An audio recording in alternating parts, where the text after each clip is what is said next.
السلام عليكم الإخوان.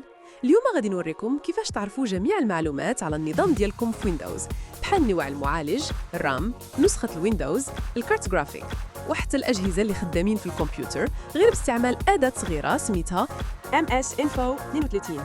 أول حاجة كنديروا وين بلس R، يعني نضغطوا على الزر ديال ويندوز مع الحرف R. ثانياً كنكتبوا في MS Info 32 ومن بعد انتري. في الجهة اليسرى كاينين أقسام بزاف: ريسومي سيستم فيه المعلومات العامة على الجهاز، كومبوزون فيه الأجهزة بحال الكارت جرافيك، الكاميرا، الكارت سونس أو ديسك، سوفتوير سيرفيسز فيه البرامج والخدمات اللي خدامة دابا. كل ما دخلتي على واحد القسم غادي تبان لك تفاصيل في الجهة اليمنى، وهاك تكون عرفتي كيفاش تطلع على كل معلومات التقنية ديال الجهاز ديالك في ويندوز غير بأمر بسيط.